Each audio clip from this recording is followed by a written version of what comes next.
My dad took my brother. My mom took my sister. And nobody took me. I'm Elena Carter. I'm 32 years old. And for 24 years, I believed the biggest lie a family could tell. You're about to hear something that'll make you question everything you think you know about family loyalty. What happened to me didn't start with abandonment, it started with a choice. Picture this, Minneapolis, 1999. I'm 8 years old. That morning, I woke up to pancakes shaped like Mickey Mouse ears. By midnight, I was alone in a house that felt like a tomb. Have you ever wondered what it's like to be the child nobody fights for? The one everybody finds it easier to forget? Here's what nobody tells you about abandonment. Sometimes it's quiet. Sometimes it's a decision made in whispers while you're sleeping. But here's the thing about family secrets, they don't stay buried forever. And when the truth finally surfaces, it destroys everything. What I discovered 26 years later didn't just shatter my heart. It exposed a web of lies so calculated, so deliberate, that it changed everything. Subscribe now, because what I found out in that coffee shop will shock you. When I realized my abandonment wasn't an accident, it was a plan. But first, you need to understand how perfect we looked from the outside. How normal. Because that's what made what they did to me so unforgivable. Our house on Maple Street looked like something from a Norman Rockwell painting. Two-story colonial, white picket fence, my mom's prize-winning roses lining the walkway. Dad's red pickup truck in the driveway, tools scattered across the garage floor like he'd just finished building something wonderful. Saturday mornings were sacred in our house. Mom would wake up before dawn, tie her blonde hair back in a messy bun, and start mixing pancake batter while humming some tune from the radio. The smell of butter hitting the hot griddle would drift upstairs and wake us kids one by one. Dad would stumble down in his worn flannel pajamas, hair sticking up in 12 directions, and wrap his arms around Mom from behind while she cooked. "Morning, beautiful," he'd mumble into her neck, and she'd giggle like a teenager. Even at 8 years old, I knew they were still crazy about each other. Daniel would bound down the stairs like a golden retriever, all energy and chaos. At 10, he was everything I wasn't: loud, confident, demanding attention just by walking into a room. He'd steal pieces of bacon right from the plate, and Mom would swat his hand away while trying not to smile.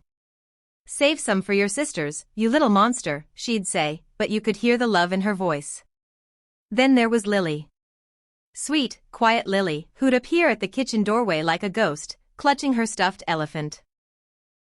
At 6, she was all big eyes and whispered words, the kind of child who made adults want to protect her from everything harsh in the world. And me? I was the observer. The one who noticed how Dad's eyes crinkled when he laughed. How Mom unconsciously touched her wedding ring when she was thinking. How Daniel always made sure Lily got the best pancake, the one shaped like a perfect circle. Our breakfast table was chaos and love mixed together. Dad would tell stories about the houses he was building, complete with dramatic reenactments that made Lily squeal with laughter. Mom would update us on her patients at the hospital, carefully keeping the scary parts out but sharing the victories. "Mrs. Peterson's baby came home yesterday," she'd say, buttering toast. 3 pounds, 2 ounces of pure miracle. Daniel would roll his eyes. "Babies are gross, Mom." "You were a baby once," Lily would pipe up, and we'd all dissolve into laughter.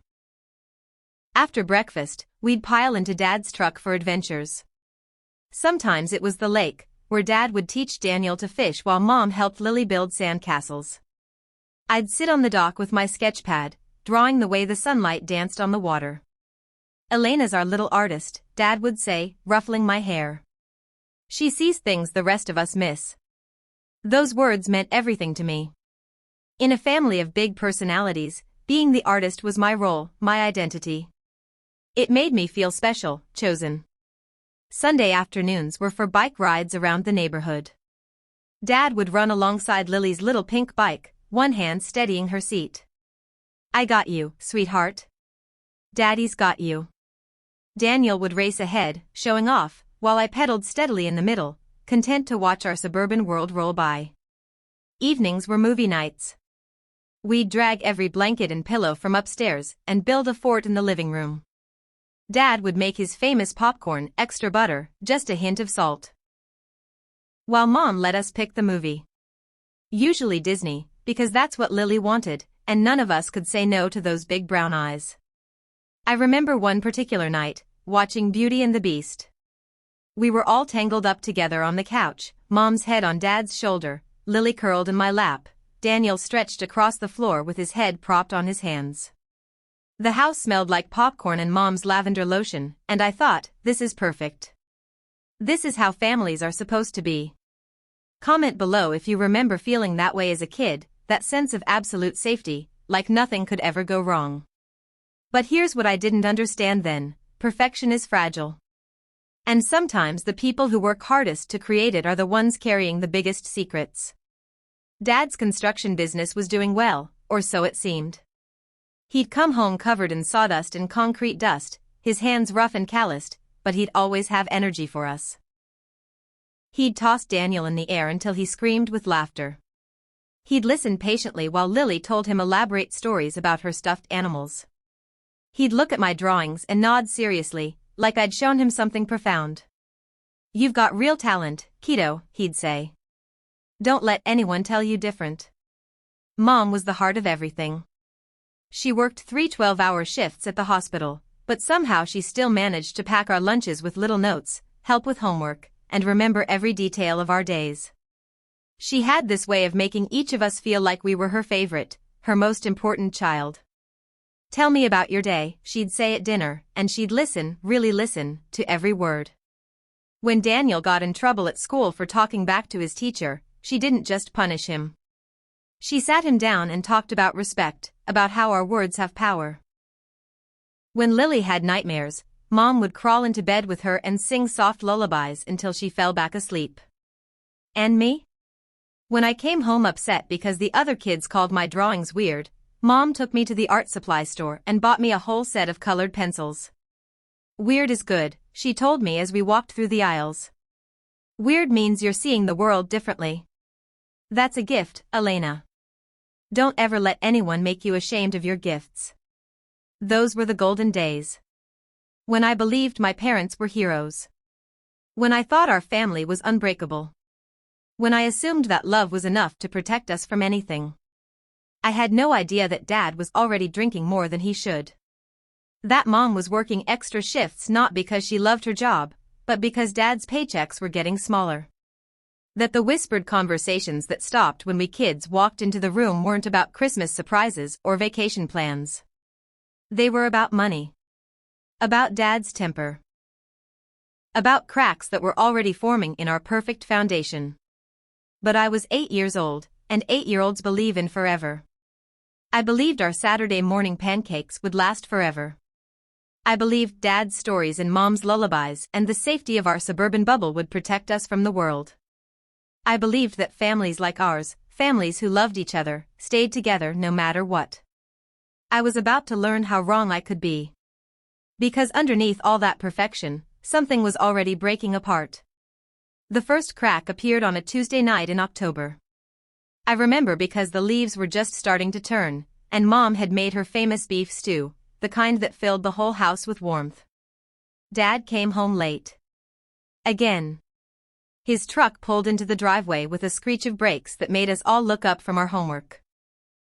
Through the kitchen window, I watched him sit in the cab for a long moment, just staring at our house like he was trying to remember why he lived there. When he finally walked in, something was different. His usual booming "Where are my kids?" was replaced by silence. He moved through the kitchen like a stranger, barely acknowledging Mom's cheerful "Dinner's ready, honey." That's when I smelled it. Something sharp and bitter underneath his usual scent of sawdust and aftershave. "Richard?" Mom's voice carried a note I'd never heard before. Careful. Worried. "I'm fine, Margaret." His words came out too precise, like he was concentrating on each syllable. "Just tired." But tired didn't explain the way he gripped the back of his chair when he sat down. Tired didn't explain why he stared at his plate without eating. Tired definitely didn't explain the argument that started after we kids went to bed. Their voices drifted up through the heating vents. Sharp whispers that turned into hissed accusations. The Morrison project fell through, Dad was saying. 3 months of work, and they decided to go with someone else. We'll figure it out, Mom replied. We always do. Will we? Because I'm looking at the bills, Maggie, and the numbers don't add up. That night, for the first time in my life, I heard my parents fight about money. It wouldn't be the last time. Have you ever watched your hero slowly crumble? It's not dramatic like in the movies.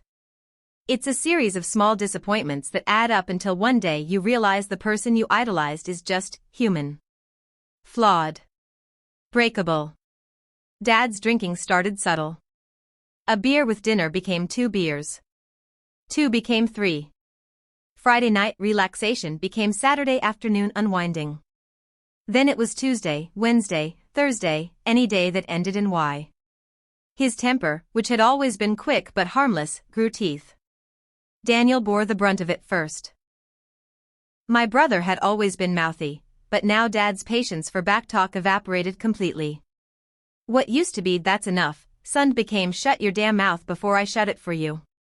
I watched my confident, golden retriever brother turn cautious.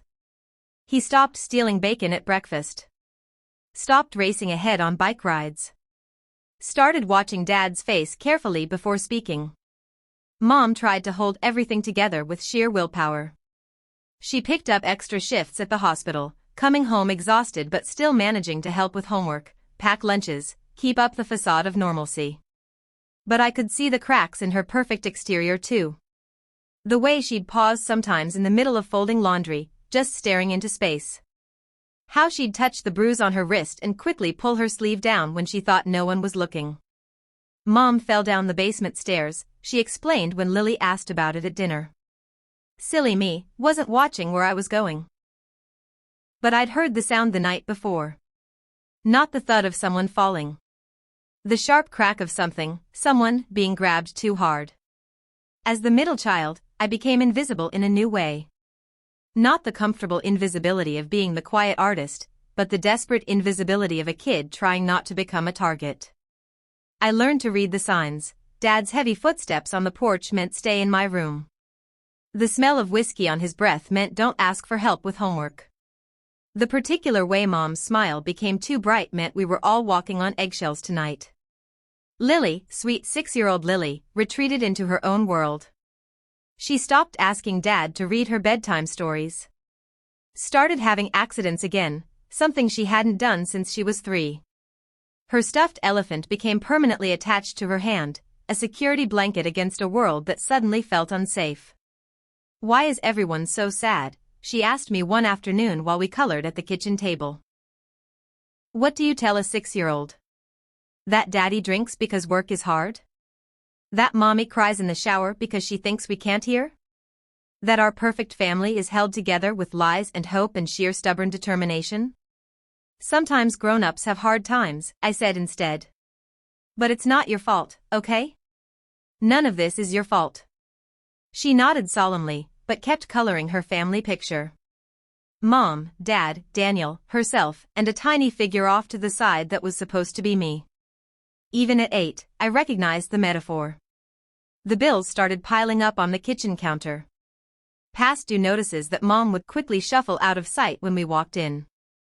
The phone calls from creditors that made Dad's jaw clench and his fists tighten. We might need to tighten our belts for a while, Mom told us one evening. Maybe fewer trips to the ice cream shop.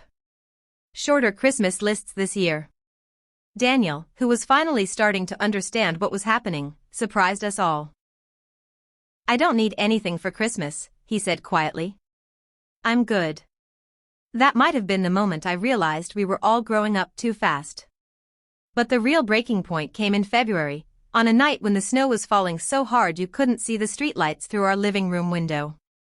Dad had been drinking since he got home from another failed job interview. Mom was working a double shift at the hospital. It was just us 3 kids, trying to pretend everything was normal while Dad's mood grew darker by the hour. Daniel made the mistake of asking him to help with a math problem. I'm not your goddamn tutor, Dad snapped. Figure it out yourself. I just need help with one problem. I said figure it out. The shout made Lily start crying. Which made Dad angrier. Which made Daniel defensive. You don't have to yell at her. What happened next changed everything. Dad's hand moved faster than I'd ever seen it move, connecting with Daniel's cheek with a sound like a gunshot. For a moment, none of us moved. None of us breathed. Then Daniel touched his face, looked at the man who used to toss him in the air and call him champ, and something died in his eyes. I hate you, he whispered. Dad's face crumpled. For just a second, I saw the man he used to be, the one who made Mickey Mouse pancakes and told bedtime stories. But then the alcohol and anger and shame crashed back over him like a wave. Get out of my sight, he said. All of you. Just get out. We ran. Up the stairs, into my room, where we huddled together on my twin bed and listened to Dad smash something downstairs. Probably the coffee mug Mom had given him last Father's Day, the one that said "World's Greatest Dad" in cheerful yellow letters. That night, as Lily fell asleep between Daniel and me, I made a promise to myself I would protect them. No matter what happened, I would keep my brother and sister safe. I had no idea how impossible that promise would be to keep. Because what was coming next would tear our family apart in ways I couldn't imagine. And when the smoke cleared, Daniel and Lily would be safe. But I would be alone. March 15, 1999. I remember the date because it was written on the calendar in Mom's neat handwriting, Elena's school play, 7 p.m. I was supposed to be a butterfly in our third-grade production of The Secret Garden. I'd practiced my 2 lines for weeks, and Mom had spent evenings after her hospital shift sewing wings onto an old yellow dress. But that morning, everything felt wrong. Dad hadn't come home the night before.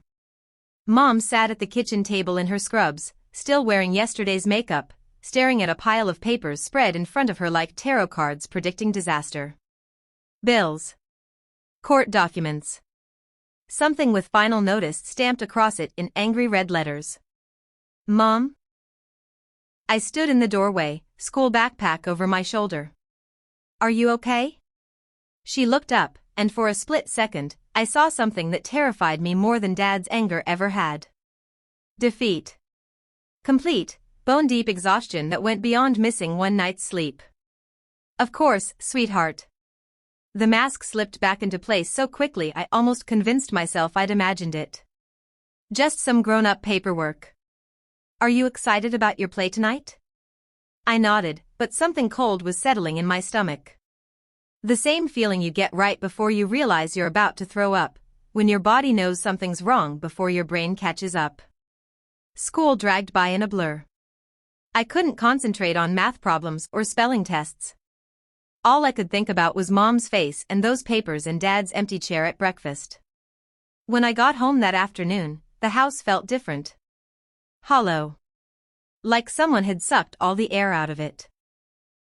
Mom was in the kitchen, moving with jerky, mechanical motions. Packing sandwiches into brown paper bags with shaking hands. Where's Daniel and Lily? I asked. Daniel's at basketball practice. Lily's at Sarah's house for a playdate. Mom's voice sounded strange. Too bright. Like she was performing the role of a mother rather than being one. That should have been my first real warning. Mom, what's happening? She stopped packing sandwiches and looked at me. Really looked at me, like she was trying to memorize my face. Sometimes, Elena, families have to make hard choices. Sometimes things get so broken that the only way to fix them is to start over. I don't understand. You will. Someday, you'll understand that everything we're doing is because we love you. The front door slammed, and Dad walked in. But this wasn't the drunk, angry Dad I'd gotten used to. This was someone else entirely. Sober. Focused. Scary in a completely different way. Is she ready? He asked Mom. Ready for what? I looked between them. Mom, ready for what? That's when I noticed the suitcases by the door. 3 of them. Packed and ready. Elena, sweetheart, come sit down. Mom guided me to the couch, her hands trembling. Daddy and we've been having some problems. Adult problems. And we think it might be better if we lived separately for a while. Like a divorce? The word felt foreign in my mouth. Not exactly.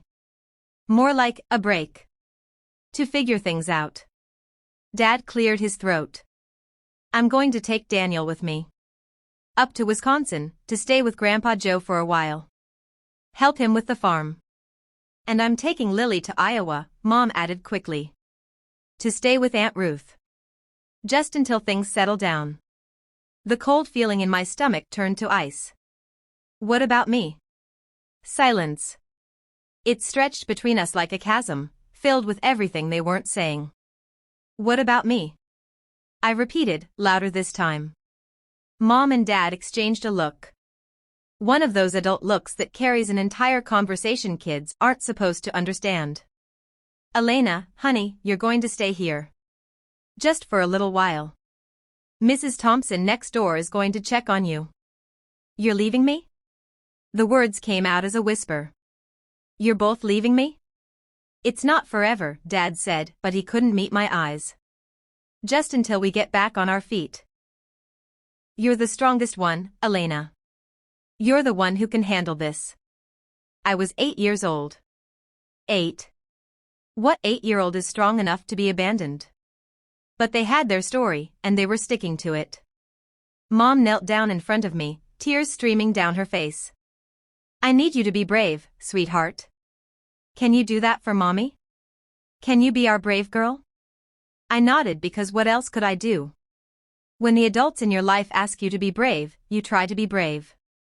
Even when every instinct is screaming that something is horribly, desperately wrong. We'll come back for you, she whispered. I promise. As soon as we can figure everything out, we'll come back.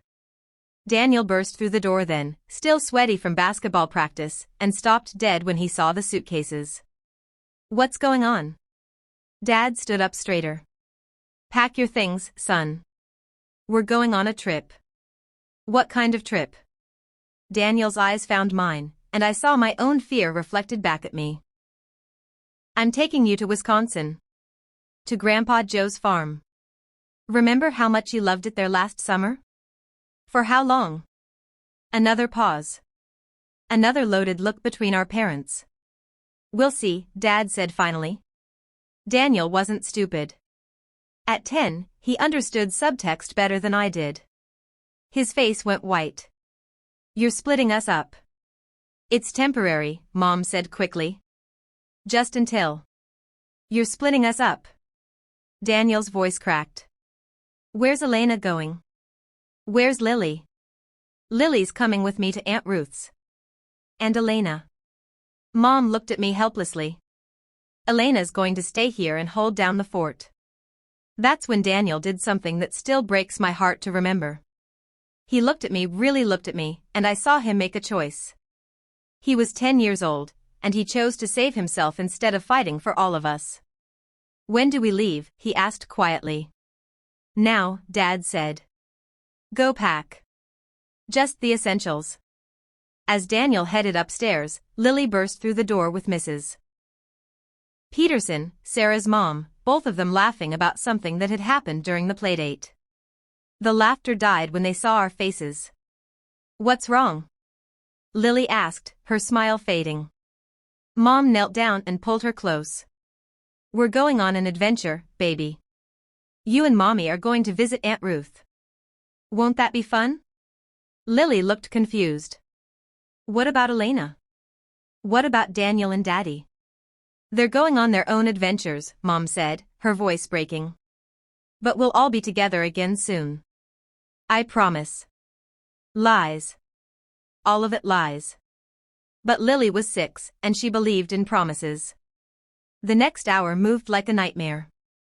Daniel packed his clothes with robotic efficiency. Lily excitedly chose which stuffed animals to bring on her adventure.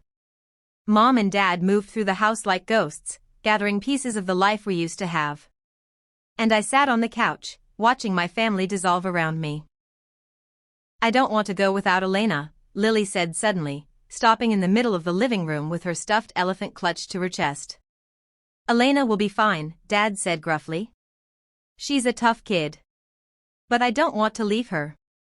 For a moment, hope flared in my chest. Maybe Lily would refuse to go. Maybe her tears would make them reconsider. Maybe. Lily, sweetheart, this is what's best for everyone right now, Mom said firmly. Elena understands. Don't you, Elena? All eyes turned to me. 3 adults and 2 children, all waiting for me to make this easier for them. To be the tough kid who didn't cause problems. To be the good daughter who sacrificed herself so everyone else could be okay.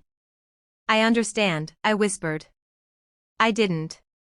I was 8 years old, and I didn't understand anything. But I said what they needed to hear. By 7 o'clock, the time I should have been on stage wearing my butterfly wings, the house was empty except for me. Dad's truck had disappeared first, Daniel's pale face pressed against the passenger window as they pulled away. He didn't wave. Mom's car followed 20 minutes later. Lily had fallen asleep in her car seat, still clutching her elephant. Mom looked back at me standing in the doorway, tears streaming down both our faces. I'll call you tomorrow, she mouthed through the windshield. She didn't. By 8 o'clock, I was completely alone for the first time in my life. The house felt enormous and empty, every sound amplified. The refrigerator humming. The clock ticking. My own heartbeat thundering in my ears. I made myself a peanut butter sandwich for dinner and ate it standing in the kitchen, afraid to sit down because sitting down would make it real. They'd left instructions. Phone numbers written on a piece of paper taped to the refrigerator. Money in an envelope on the counter. In case of emergency, call Mrs. Thompson next door. But what was I supposed to tell Mrs. Thompson? That my parents had abandoned me? That I was 8 years old and completely alone? Instead, I went upstairs to my room, put on my pajamas, and climbed into bed. I stared at the glow-in-the-dark stars on my ceiling, the same ones Dad had helped me put up 2 years earlier, and waited for them to come back. They'd promised they'd come back. But as the hours ticked by, and the house grew colder and quieter, a terrible truth began to settle in my chest like a stone. Sometimes people break promises. Sometimes the people who are supposed to love you most choose themselves instead. Sometimes 8-year-olds get left behind. And sometimes, no matter how brave you try to be, brave isn't enough. 4 days. That's how long I lasted alone in that house before Mrs. Thompson found me. 4 days of living off crackers and peanut butter, sleeping with every light in the house blazing, jumping at every creak and shadow. 4 days of pressing my face against the living room window, watching for headlights that never came. On the 5th morning, Mrs. Thompson knocked on our door. She was bringing over a casserole, the kind neighbors make when someone dies, and when I answered in the same clothes I'd worn for 3 days, her face went white. Elena? Honey, where are your parents? I tried to lie. Tried to say they were at the store, or sleeping upstairs, or any of a dozen stories that would have kept my world from crashing down completely.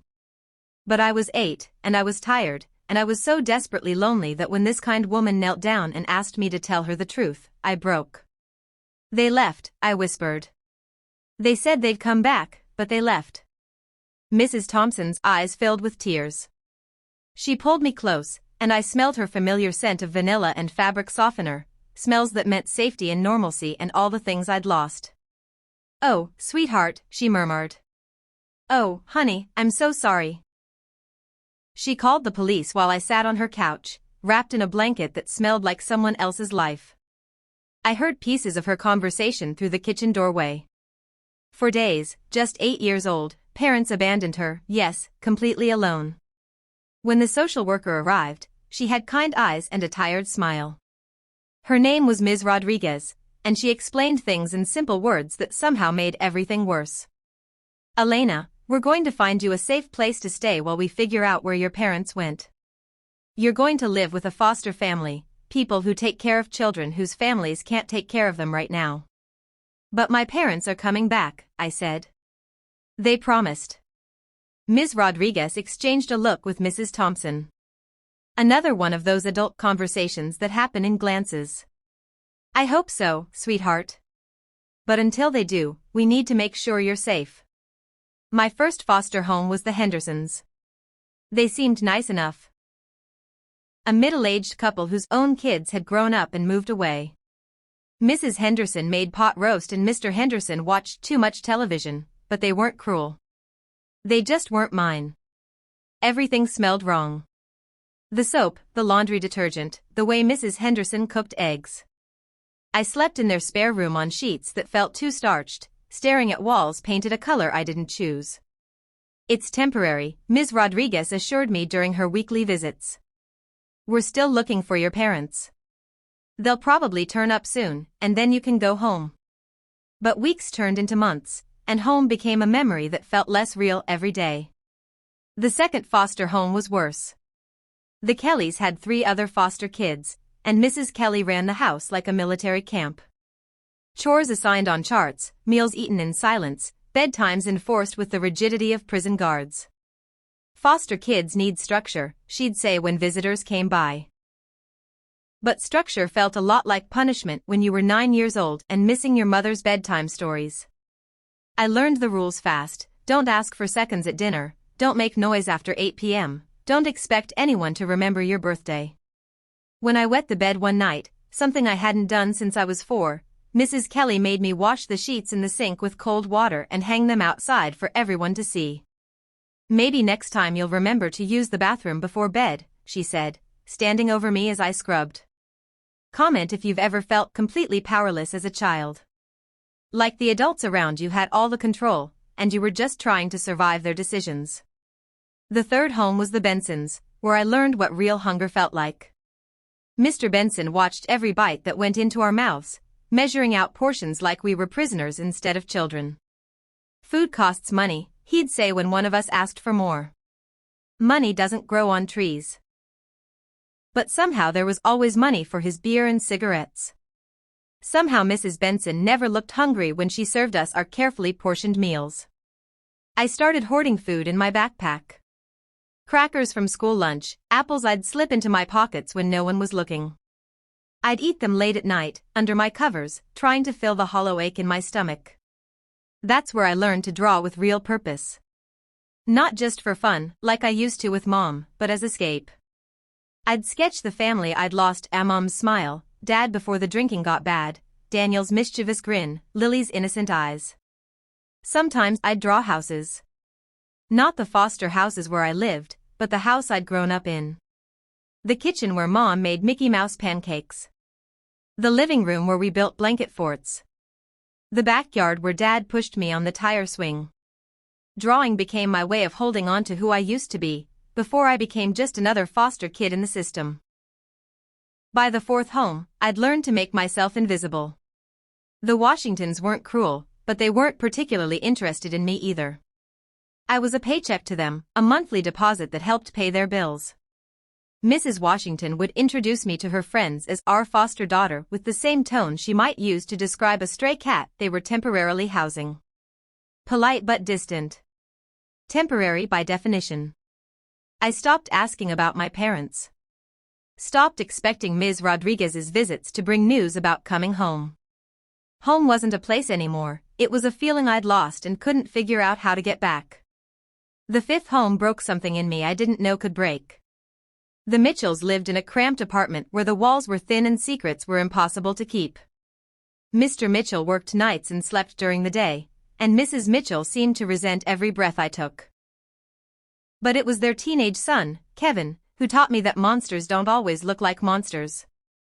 He was 17, popular at school, the kind of kid adults trusted immediately. When he offered to help me with homework, Mrs. Mitchell smiled and called him such a good boy. The first time he touched me where he shouldn't, I told Mrs. Mitchell. "Don't make up stories for attention, Elena," she said without even looking up from her magazine. "Kevin's trying to help you. You should be grateful." So I learned another lesson: sometimes telling the truth makes things worse. I started locking my bedroom door. Started sleeping with a chair propped against it. Started planning escape routes and hiding places like I was preparing for war. Because I was. When Ms. Rodriguez finally moved me from the Mitchells, I didn't tell her why. I'd learned that adults believed what they wanted to believe, and 17-year-old boys who played football and made good grades were more believable than foster kids who'd already been labeled as troubled. The 6th, 7th, and 8th homes blurred together. Different faces, same story. Children who were inconvenient. Adults who were doing their duty but not much more. Rules that changed depending on the mood of whoever was in charge. I stopped talking much. Stopped making friends at school because I knew I'd just have to leave them behind. Stopped hoping that this home would be different, that these people would actually care. But then came Ms. Irene. I was 13 when I walked into her small house on Oak Street, carrying everything I owned in a garbage bag. My 11th placement in 5 years. I was angry, exhausted, and convinced that caring about anything or anyone was a luxury I couldn't afford. Ms. Irene was different from the first moment I met her. "Elena," she said, taking my hands in hers. Not shaking them, not patting my shoulder, but actually holding them like I was someone worth touching. "I'm so glad you're here. I've been waiting for you." She was probably 60, with silver hair she wore in a neat bun and eyes that crinkled at the corners from years of smiling. Her house smelled like cinnamon and old books, and every room had plants growing in coffee cans and mason jars. "Waiting for me?" I asked suspiciously. I'd learned to distrust adults who seemed too eager, too kind. "Oh yes. I've been fostering children for 20 years, and I always know when someone special is coming." "You have artist's hands," she said, examining my fingers like they held secrets. "And sad eyes that have seen too much. We're going to take very good care of those hands and help those eyes remember how to be happy."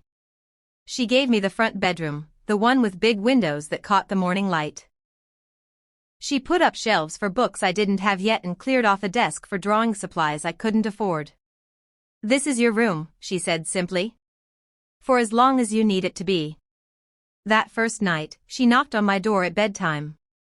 "I brought you some cocoa," she said, setting a mug on my nightstand. "And I wanted to tell you something important." I braced myself. Here would come the rules, the expectations, the ways I could mess this up. Instead, she sat on the edge of my bed and looked me straight in the eyes. "You are not a mistake," she said quietly. "Whatever happened before, whatever people have told you, whatever you've started to believe about yourself, you are not a mistake. You are a gift that just hasn't found the right place to be unwrapped yet." I cried that night for the first time in years. Not the angry tears I'd shed in other homes, but the kind of tears that wash something clean. Ms. Irene kept her word. She bought me real art supplies. Not just crayons, but charcoal pencils and sketch pads and watercolors. She enrolled me in art classes at the community center. She hung my drawings on the refrigerator like I was her own granddaughter. When I had nightmares about Kevin Mitchell, she'd sit with me until I fell back asleep. When I came home angry from school because kids called me foster girl, she'd make tea and let me vent until the fury burned itself out. "Anger is just hurt wearing a disguise," she'd say. "And you've been hurt more than any child should be. But hurt people can choose to heal people, Elena. That's the choice you get to make." For 2.5 years, I lived with Ms. Irene. For 2.5 years, I remembered what it felt like to matter to someone. To have an adult who showed up to school plays and parent-teacher conferences. Who celebrated my birthday like it was a national holiday. Who believed in me when I'd forgotten how to believe in myself. But foster care has an expiration date, and mine was approaching fast. When I turned 16, Ms. Irene sat me down with applications to art schools and scholarships I could apply for. "You're going to age out of the system soon," she said gently. "But that doesn't mean you're aging out of having people who love you. I'll always be here, Elena. Always." She kept that promise too. Even after I left for college, she sent care packages and birthday cards and letters full of encouragement. Ms. Irene saved my life. Not dramatically, not with grand gestures, but with consistent love and the radical belief that I was worth saving. She taught me that family isn't always blood. Sometimes it's a silver-haired woman who sees potential in a broken 13-year-old and refuses to give up on her. But she couldn't erase the years of damage that came before. She couldn't fix the part of me that had learned to expect abandonment. She couldn't undo the lessons I'd learned about trust and safety and whether I was worth fighting for. Those scars went deeper than love could reach. And they were about to be torn wide open again. The University of Minnesota felt like stepping into someone else's life. I walked across campus that first September morning in 2009, 18 years old and carrying everything I owned in 2 duffel bags and a backpack. Other freshmen moved in with parents trailing behind them, cars packed with mini fridges and matching bedding sets, tears and hugs and promises to call every day. I moved myself in during the early morning hours, before the family chaos started, and sat on my narrow dorm bed staring at walls that were mine for the first time in a decade. No foster parents. No social workers. No rules except the ones I made for myself. For the first time since I was 8 years old, I was free. The freedom was terrifying. I'd spent so many years learning to be invisible that I'd forgotten how to take up space. My roommate, Chloe, was everything I wasn't: confident, bubbly, the kind of girl who made friends in elevator rides and turned strangers into confidants with her infectious laugh. "So what's your major?" she asked on our second day, while unpacking what looked like an entire Target store. "Art," I said quietly. "With a minor in psychology." "That's so cool. Are you really good? Can I see some of your work?" I hesitated. Sharing my art felt like handing someone my diary and asking them to read it out loud. But something in Chloe's genuine enthusiasm made me pull out my sketchbook, the one I'd kept hidden through all those foster homes. She flipped through pages of drawings I'd made over the years. Empty houses. Children's faces without features. Hands reaching for things just out of frame. The visual diary of a childhood spent in limbo. "Elena," she breathed. "These are incredible. And so sad. But incredible." That was the moment I realized my pain might actually have a purpose. Professor Martinez noticed it too. She taught Introduction to Studio Art, a class I'd signed up for mostly because it was the only art course I could afford with my financial aid package. "Your work has something most beginning artists lack," she told me after class one October afternoon. "Emotional truth. You're not trying to impress anyone or prove anything. You're just telling the truth with your pencil." She recommended me for advanced classes. Helped me apply for scholarships I didn't know existed. Introduced me to other professors who saw potential in the quiet girl who drew shadows and empty spaces. "What do you plan to do with your art?" Professor Chen asked during my portfolio review junior year. I'd never thought beyond just making it. Surviving each day, each class, each assignment. The idea that art could be a career, not just therapy, felt impossible. "I don't know," I admitted. "You should. This work, it's not just good, Elena. It's necessary. The world needs artists who can show pain without drowning in it. Who can take trauma and transform it into something that helps other people feel less alone." Have you ever had someone believe in you more than you believed in yourself?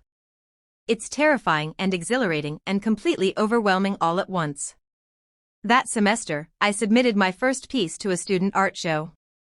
It was a charcoal drawing I'd titled Waiting, a child's silhouette in a window, surrounded by empty rooms and shadows that looked like they had teeth.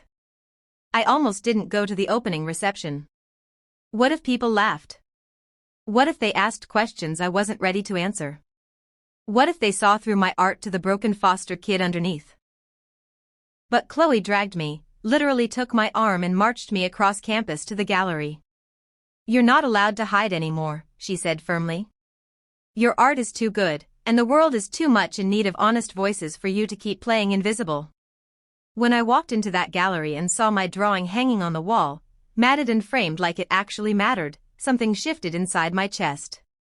People stood in front of it, studying it, talking about it in hushed, respectful tones. "The artist really captures the isolation of childhood trauma," I heard one visitor say to another. "You can feel the abandonment in every line." They were talking about my life, my pain, my story. But they were talking about it like it was art. Like it was valuable. Like it mattered. A woman with silver hair and kind eyes approached me as I stood frozen in front of my own work. "Are you the artist?" she asked gently. I nodded, too nervous to speak. "It's beautiful," she said. "And brave. Thank you for sharing something so personal. My granddaughter was in foster care, and, this drawing, it helps me understand what she might have felt. Art that builds bridges like that, that's a gift." I cried in the bathroom afterward. Happy tears, confused tears, overwhelmed tears. For the first time in my life, my pain had helped someone else instead of just hurting me. That night changed everything. I threw myself into my art with the intensity of someone who'd finally found their purpose. I painted the foster homes I'd lived in, but transformed them into surreal landscapes where doors led nowhere and windows showed empty skies. I drew children's toys abandoned in corners, but made them beautiful in their loneliness.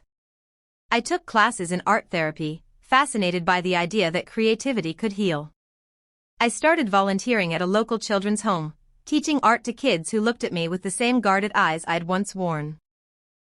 "You get it," one 11-year-old named Marcus told me after I'd been working with him for months. "You understand what it's like when nobody wants you." "I do," I said honestly. "But I also understand that unwanted doesn't mean unworthy." "You're worthy, Marcus. Even when it doesn't feel like it." By senior year, I'd built something I'd never had before, a chosen family. Chloe, who'd become the sister I'd lost. Professor Martinez, who believed in me even when I stumbled. A small group of friends who knew pieces of my story and loved me anyway. Jake was one of those friends. A psychology major with gentle hands and patient eyes who asked me out 17 times before I finally said yes. "Why do you keep asking?" I'd said after rejection number 12. "Because I see how you look at the world," he'd answered. "Like you're trying to fix it with your art." I'd like to help. He wasn't trying to save me, I'd learned to spot savior complexes from a mile away. He just saw me, all of me, the art and the scars and the strength I'd built from surviving, and decided I was worth knowing. Dating was terrifying. Letting someone get close meant risking abandonment again, and I'd built my entire adult life around never feeling that powerless again. But Jake was patient. He didn't push when I needed space. Didn't ask questions I wasn't ready to answer. Celebrated my art shows like they were Olympic victories and never made me feel like my trauma was too much to handle. "I don't need you to be fixed," he told me one night when I was spiraling about whether I was too damaged for love. "I need you to be you. The you that survived everything and turned it into beauty." That's the person I fell in love with. My senior art exhibition was called Phoenix. 15 paintings that told the story of destruction and rebuilding, of finding light in the darkest places, of choosing to create instead of destroy. The gallery was packed. Professors, students, even some local art collectors who'd heard about the show. Ms. Irene drove up from her small town and stood in front of every piece with tears streaming down her face. "You did it," she whispered when she hugged me. "You took all that pain and turned it into something magnificent." But the person I most hoped would come, the person I still secretly, foolishly hoped might walk through those gallery doors, wasn't there. None of them were there. Not Mom, not Dad, not Daniel, not Lily. The family that had shaped me by leaving me had no idea I'd turned their abandonment into art. That night, after the gallery closed and the congratulations died down and the visitors went home to their own lives, I sat alone among my paintings and felt the old familiar ache.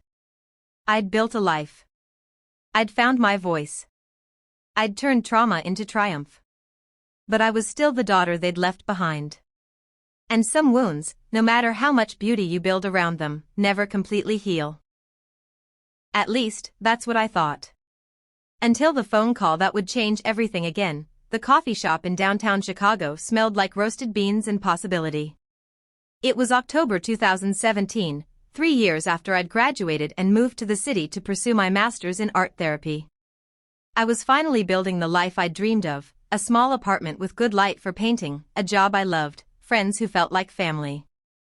I'd stopped looking over my shoulder for ghosts from my past. That was my first mistake.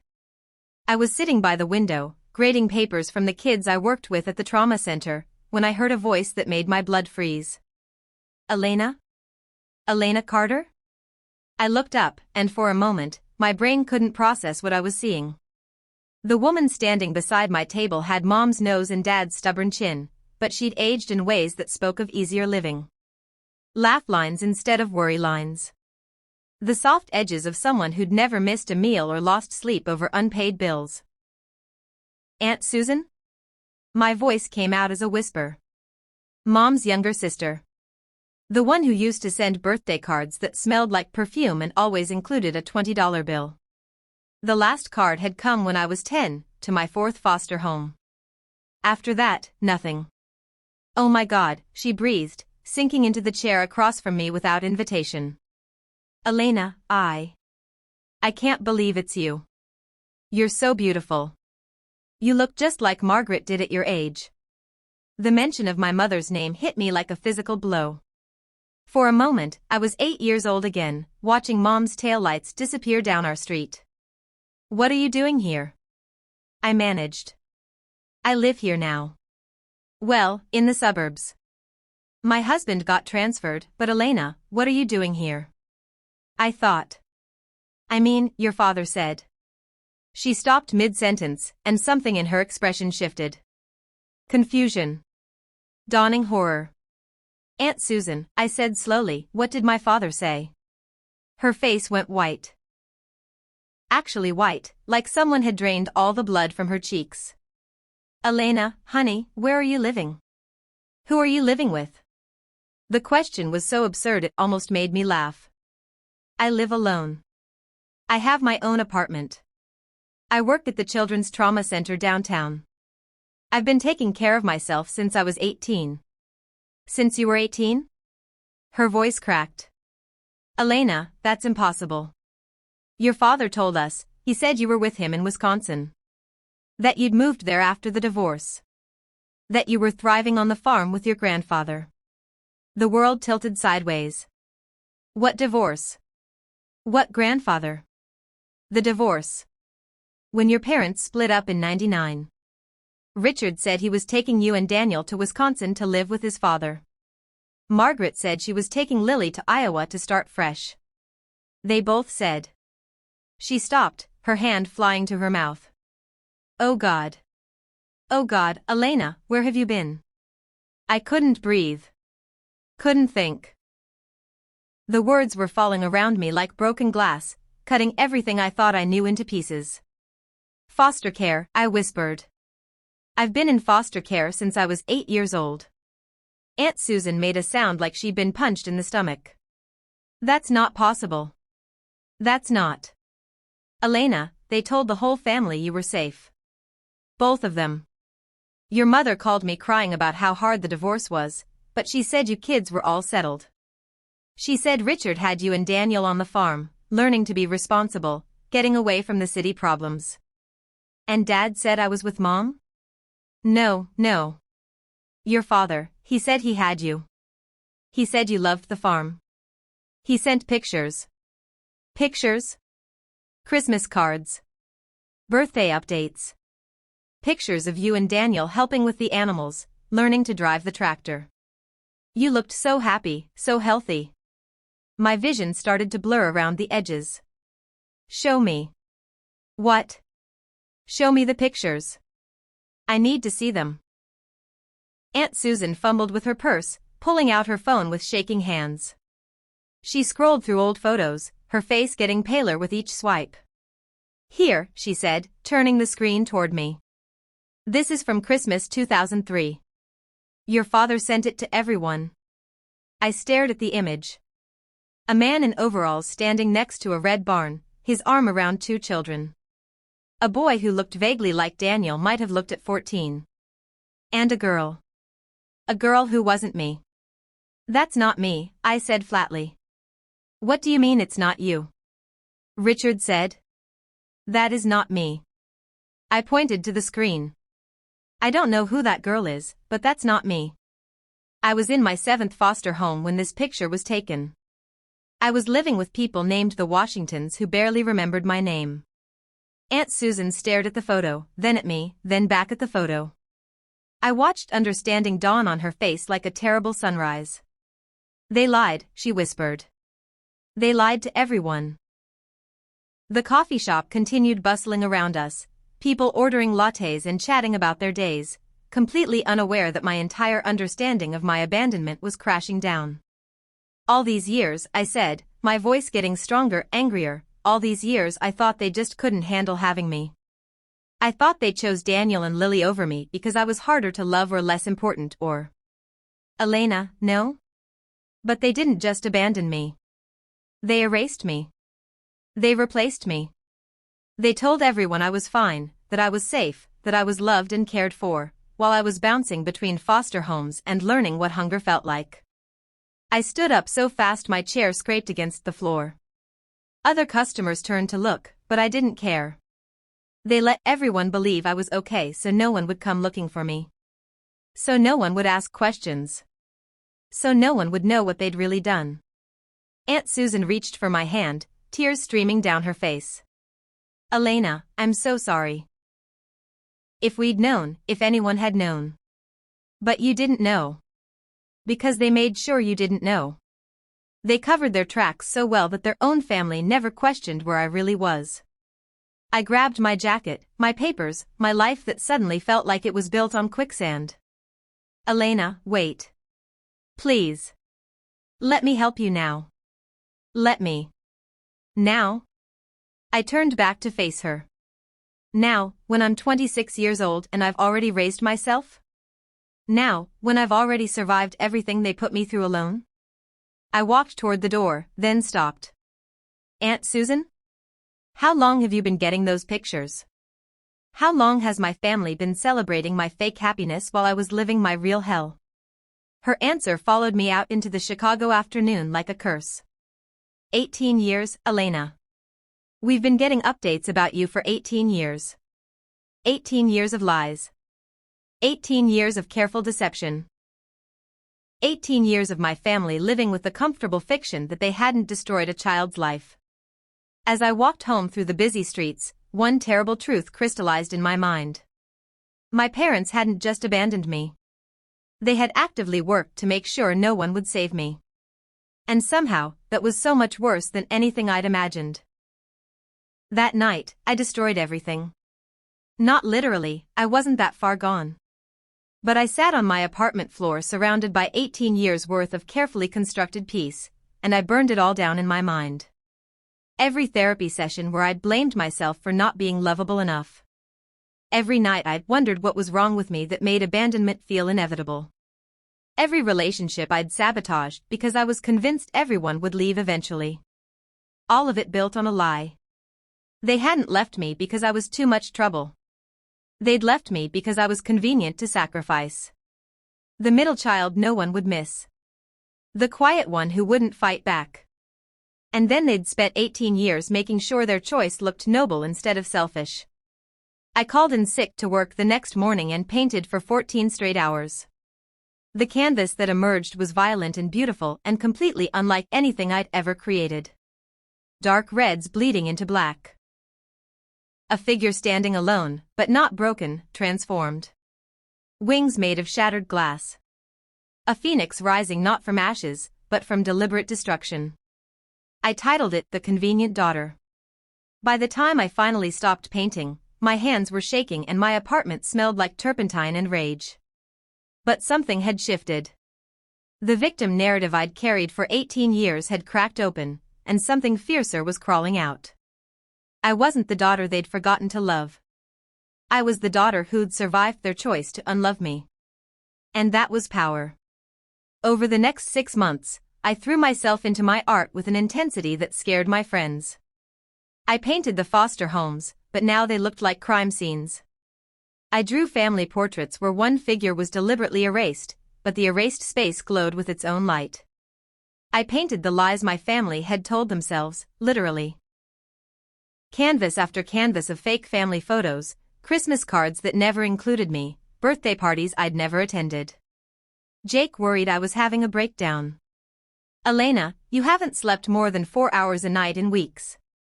You're painting like you're trying to exorcise demons. Maybe I am, I said, not looking up from the canvas I was working on.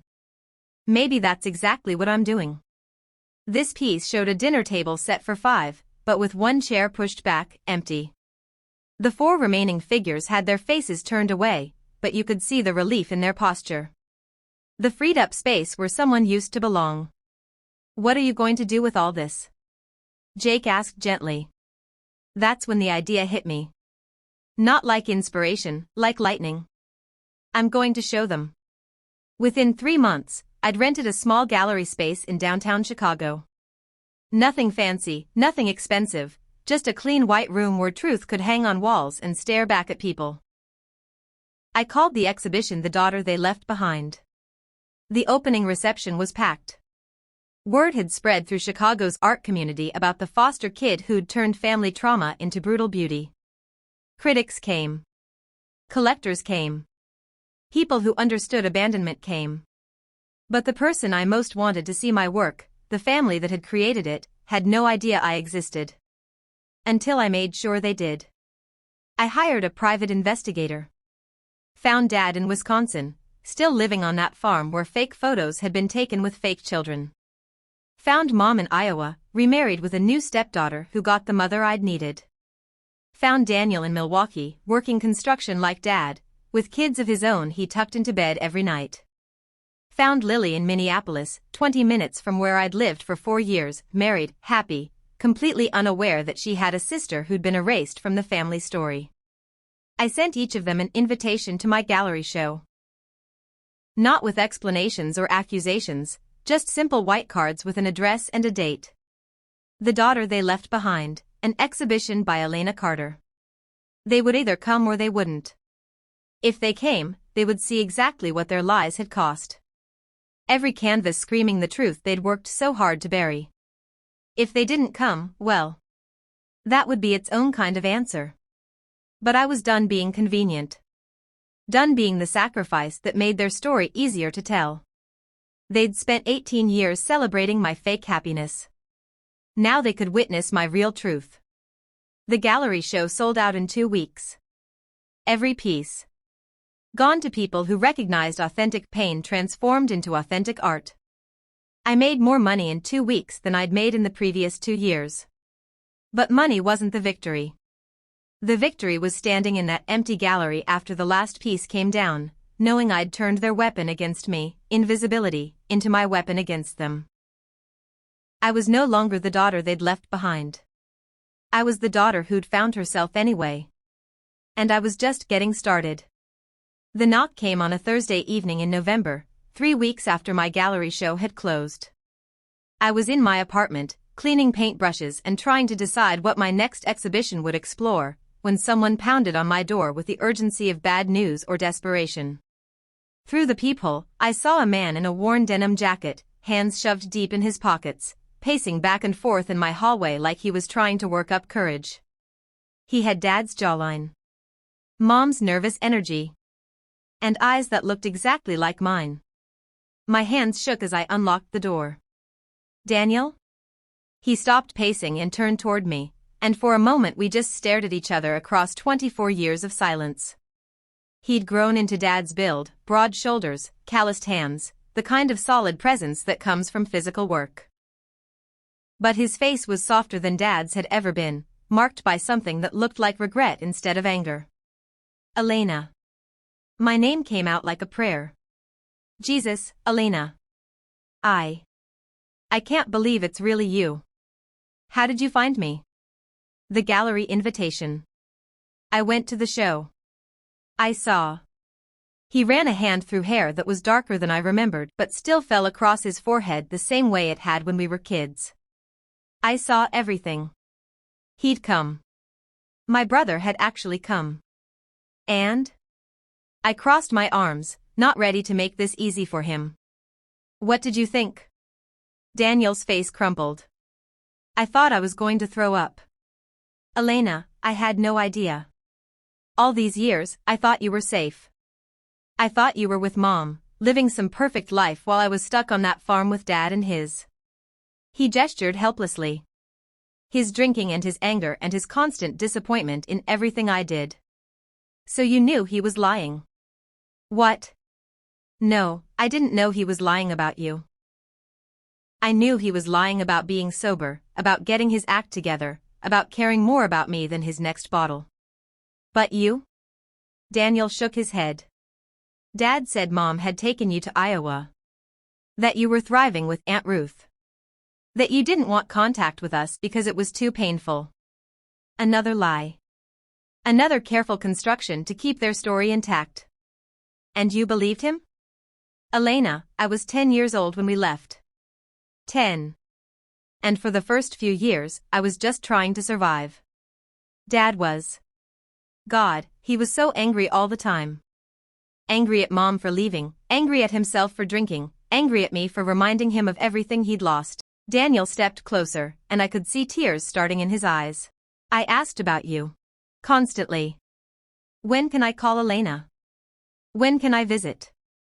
Can we invite her for Christmas? And Dad would get this look on his face, like I was twisting a knife in his gut, and he'd say you were doing better without us. That calling would just upset you and ruin the good life you'd built. So you stopped asking. I stopped asking because I was a kid trying not to get hit. Because I was 15 and working farm jobs to keep food on the table while Dad drank away what little money we had. Because I was 18 and finally old enough to leave, but too fucked up to know how to have relationships with anyone.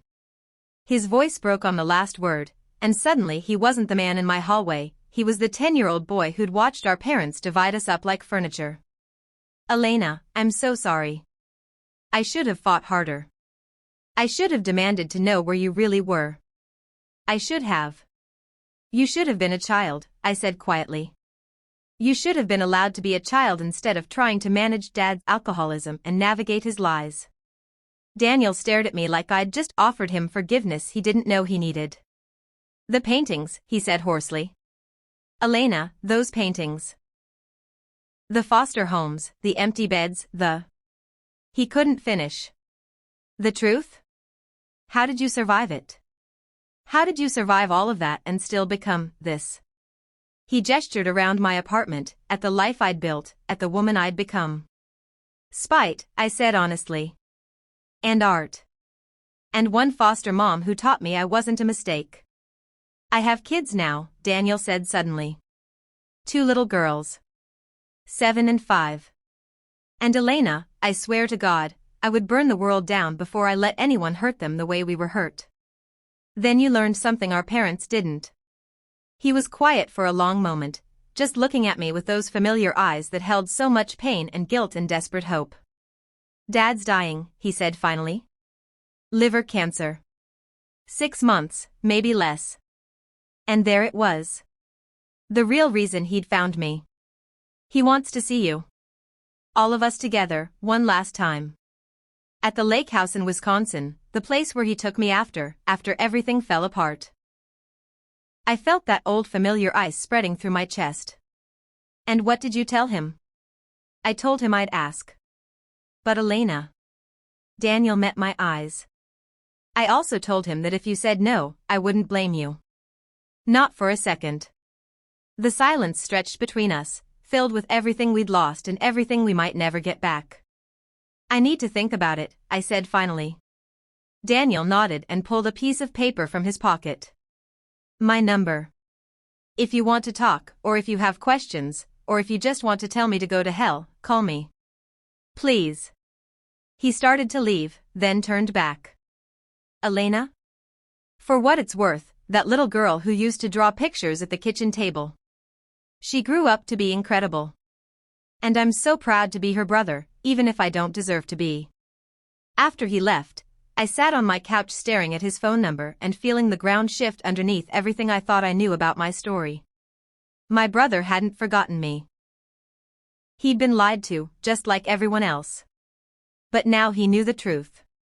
And our dying father wanted forgiveness he hadn't earned from a daughter he'd deliberately erased. The question was, what was I going to do about it? I made him wait 2 weeks.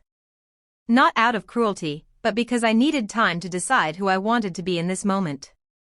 The victim who'd been abandoned? The survivor who'd overcome everything? The artist who'd transformed pain into power? Or just Elena, 32 years old, tired of carrying other people's guilt, ready to finally close a chapter that should have ended decades ago. When I finally called Daniel, I didn't give him the answer he was expecting. "I'll meet with them," I said. But not at some lake house where Dad can control the narrative. And not all together where everyone can hide behind group dynamics and shared guilt. "What do you want?" Daniel asked carefully. "A restaurant in Milwaukee. Public. Neutral ground." "And Daniel?" "If any of them try to make this about their pain instead of acknowledging mine, I'm walking out." He was quiet for so long I thought he'd hung up. "You're right," he said finally. "You get to set the terms. After everything, you get to set the terms." The restaurant was called Murphy's, one of those family places with vinyl booths and laminated menus that had been serving the same comfort food for 40 years. I chose it deliberately. Somewhere normal families went to celebrate birthdays and anniversaries. Somewhere our dysfunction would stand out like a wound. I arrived first, ordered coffee I didn't want, and sat facing the door so I could see them before they saw me. Dad came in first, and the sight of him knocked the breath out of my lungs. Cancer had hollowed him out from the inside. The broad-shouldered man who used to toss Daniel in the air was now bent and frail, using a walker to cross the restaurant. His skin had the gray pallor of someone whose body was shutting down, and his hands shook as he gripped the metal frame. But his eyes were still sharp. Still the same pale blue that had looked through me instead of at me when I was 8 years old and begging him not to leave. Behind him came Mom, and seeing her was like looking at a ghost of who I might have become in an alternate universe. She'd kept herself well, expensive haircut, clothes that spoke of financial security, the soft edges of someone who'd never missed a meal or lost sleep over bills.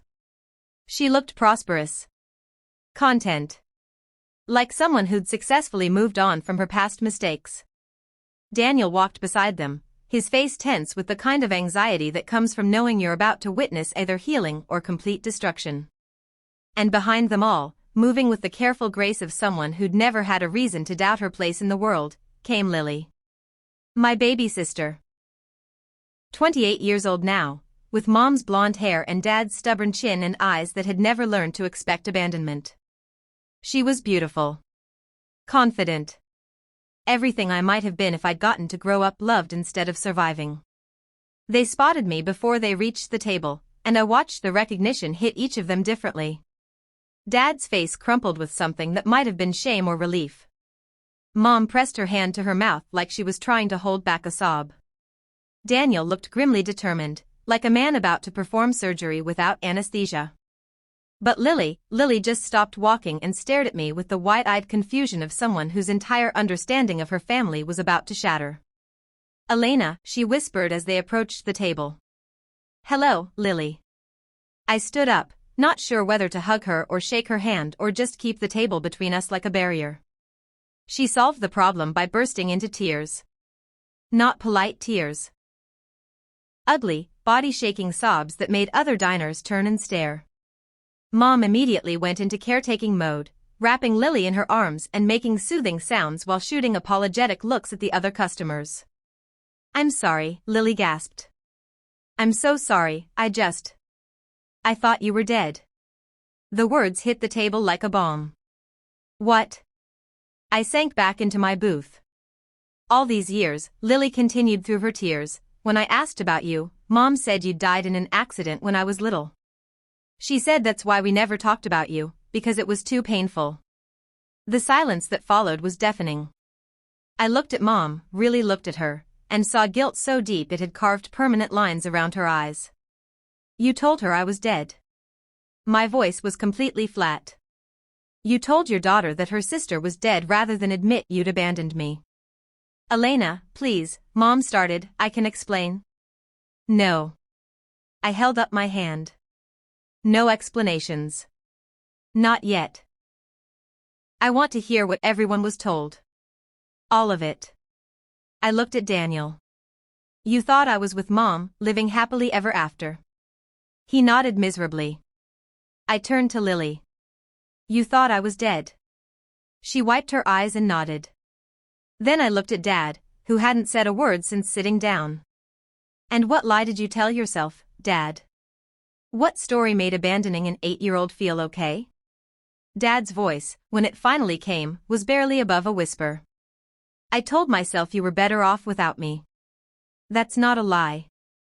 That's the truth. I was better off without you. What I want to know is what you told everyone else to make sure no one came looking for the daughter you threw away. Dad's hands shook worse as he tried to lift his coffee cup. I told Margaret you were with me.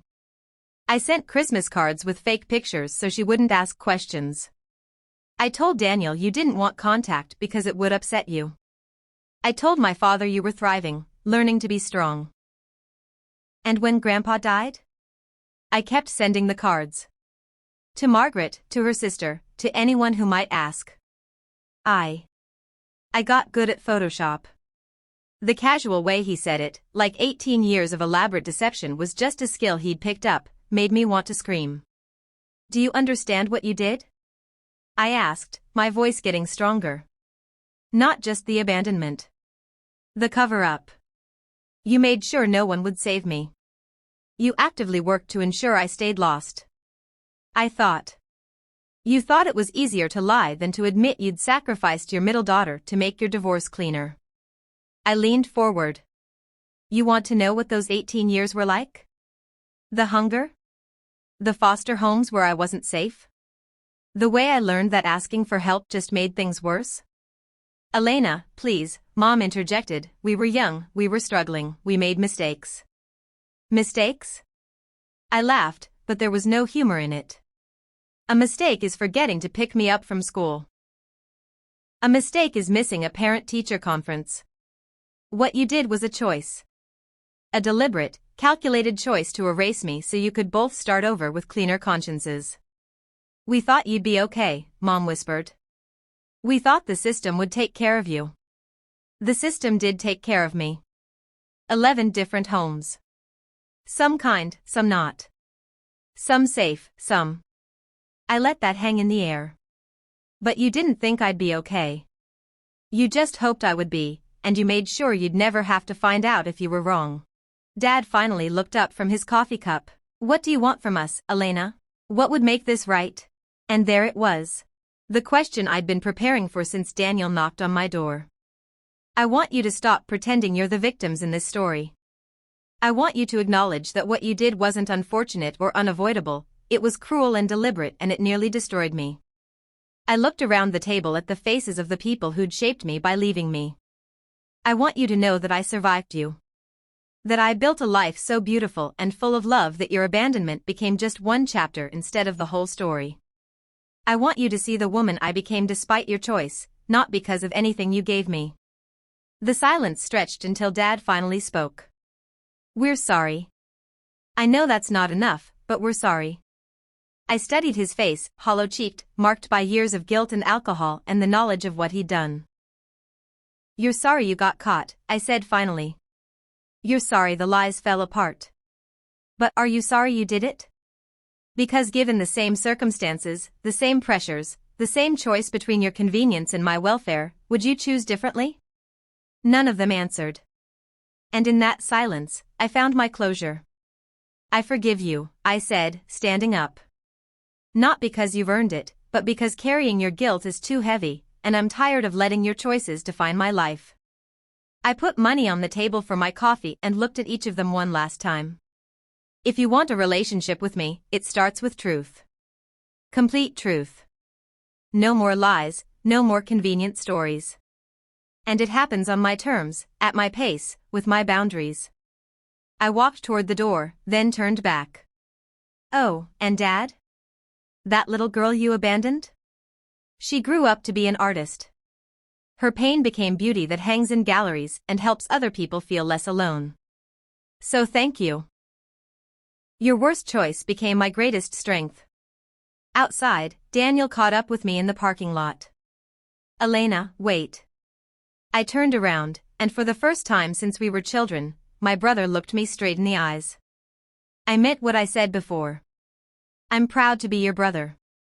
And if you'll let me, I'd like to earn the right to be your family again. I looked at this man who'd been a victim too, who'd been manipulated and lied to, who'd survived our father's alcoholism and our family's destruction and somehow still had room in his heart for hope. "Call me next week," I said. "We'll start with coffee and see where it goes." As I drove home through Milwaukee's familiar streets, I felt something I'd never experienced before: complete peace with my story. They'd left me behind. But I'd found myself anyway. And that was victory enough. Elena didn't win by getting her family back, she won by realizing she didn't need them to survive. Some betrayals cut so deep that forgiveness becomes a choice of survival, not reconciliation. If this happened to you, would you ever be able to trust again? Tell me in the comments, and don't forget to like, subscribe, and join me for the next story of family, secrets, and betrayal.